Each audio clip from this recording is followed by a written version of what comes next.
মুয়াজ্জিন যাকে তামাম দুনিয়ার বিশেষ করে আমাদের নবী আলাইহিস সালাম ইমাম হলেন মসজিদে নববীর।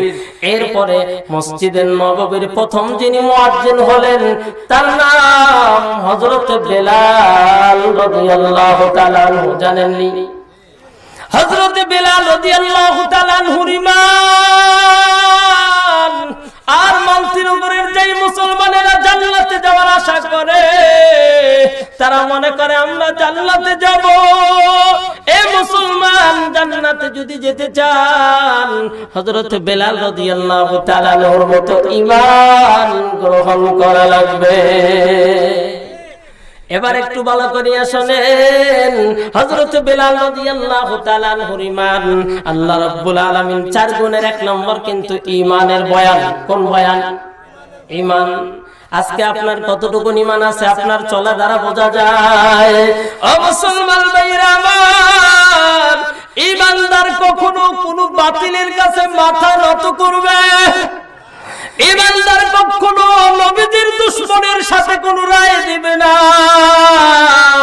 আমার পয়গম্বর আমার আপনার নবীকে মুসলমান ফ্রান্সে যখন নবীকে গালি দেওয়া হলো, আর নবী গালি এই নবীকে যখন ব্যঙ্গচিত্র করা হলো, আর এই ব্যঙ্গচিত্রর প্রতিবাদ জানাবার জন্য আমরা আমতলা বাজারে উলামায়ে কেরাম নিয়ে দাঁড়িয়েছিলাম।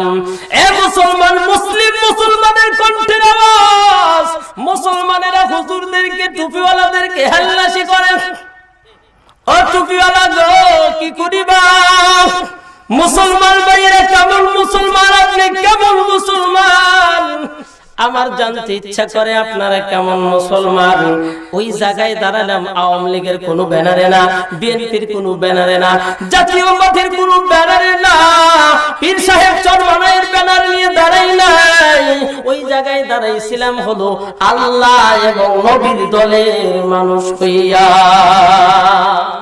তো আমাদেরকে ছোট করেছ? না না, আমাদেরকে ছোট করে নাই। তার মানে নাম কাওয়াস্তে মুসলমান, শুধু নামটুকুনি মুসলমান, কাজের মুসলমান না। মা, বিশেষ করে বাংলার জন্য সমস্যা। ঈমানের বয়ান যদি করে যাই, বাংলাদেশ তথা মালতীনগরের মা বোনেরা মনে করবে ওটা মনে হয় শুধু পুরুষদের জন্য, নারীদের জন্য নয়। না না, আলোচনার মধ্যে আসবে ঈমান যেমন হযরত বেলাল রাদিয়াল্লাহু তাআলা আনহু গ্রহণ করলেন। বেলাল রাদিয়াল্লাহু তাআলা আনহুর অপরাধ ছিল তিনি ঈমান গ্রহণ করলেন, কালিমা গ্রহণ করলেন, মুসলমান হইলেন। আর এই মুসলমান হওয়ার কারণে